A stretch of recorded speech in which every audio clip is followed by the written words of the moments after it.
السلام علیکم dear students, I am تحسین رضا فرام زاویہ اسکول سسٹم۔ میں امید کرتا ہوں کہ آپ سب خیریت سے ہوں گے۔ تو بیٹا لاسٹ ٹائم ہم نے پڑھا تھا مائٹوسس کے اندر پروفیز، تو آج کا ہمارا ٹاپک ہے میٹافیز۔ اب میٹافیز کے اندر کیا ہے ہمارے پاس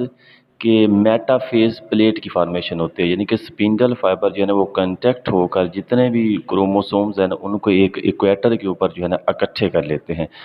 تاکہ جو ہے نا ایک لائن کے اندر جو ہے نا وہ اکٹھے ہو جائیں۔ اسے ہم کہتے ہیں میٹافیز پلیٹ، یعنی کہ جتنے بھی ہمارے پاس اسپنڈل فائبرز ہیں وہ کیا کرتے ہیں، کائنیٹوکور پروٹین کے ساتھ اٹیچ ہو جاتے ہیں، جس کے نتیجے میں جو ہے نا ایک ہی لائن میں اکٹھے ہونا شروع ہو جاتے ہیں۔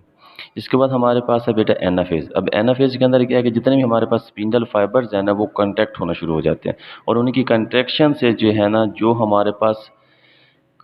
کروماٹیڈز ہوتے ہیں وہ کیا ہے اپوزٹ پول کی طرف موو کرتے ہیں، یعنی کہ جیسے اسپنڈل فائبر کنٹیکٹ کریں گے تو کروماٹیڈ اپوزٹ پول کی طرف موو کرنا شروع کر دیں گے، جس سے جو ہے نا کروموسوم 2 کروماٹیڈ کے اندر جو ہے نا وہ چینج ہونا شروع ہو جائیں گے، اور اوپر سے جو ہمارے پاس میمبرینز ہوتی ہے نا وہ اندر کی طرف انویجینیٹ ہونا شروع ہو جاتی ہے، اور 2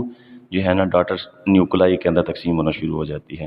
اس کے بعد ہمارے پاس ہے ٹیلوفیز۔ اب ٹیلوفیز کیا ہے، پروفیز کا اپوزٹ ہے، یعنی کہ ٹیلوفیز کے اندر کیا ہوگا ہمارے پاس کہ اگین سے جو ہے نا اسپنڈل فائبر ڈس اپیئر ہونا شروع ہو جائیں گے، اور کروموسوم جو ہے نا وہ کیا ہے اگین سے کروماٹین کے اندر چینج ہونا شروع ہو جائے گا، نیوکلیئر انویلپ کی جو ہے نا اگین سے فارمیشن ہونا شروع ہو جائے گی، اور اسپنڈل فائبر سے جو ہے نا سینٹیول کی فارمیشن ہونا شروع ہو جائے گی۔ تو یہ دوبارہ سے جو ہے نا بیٹا بننا شروع ہو جاتے ہیں اگین سے جو ہے نا، اور ایک سیل سے کیا بن جاتے ہیں 2 ڈاٹر نیوکلائی، یعنی کہ ایک نیوکلائی سے 2 ڈاٹر نیوکلائی جو ہے نا بننا شروع ہو جائیں گے۔ اس کے بعد ہمارے پاس ہے سائٹوکینیسس۔ اب سائٹوکینیسس کے اندر کیا ہے سائٹوپلازم کی جو ہے نا تقسیم ہوتی ہے۔ اگر ہم دیکھیں اینیمل سیلز کے اندر، تو اینیمل سیلز کے اندر کیا ہے کہ جو میمبرینز ہے وہ اندر کی طرف انویجینیٹ ہونا شروع ہو جاتی ہے، یعنی کہ کلیویج کے تھرو کیا ہے یہ جو ہے نا ایک سیل 2 کے اندر جو ہے نا ڈیوائڈ ہونا شروع ہو جاتا ہے۔ اور اگر ہم دیکھیں پلانٹ سیل کے اندر سینٹیول ہوتے نہیں ہیں،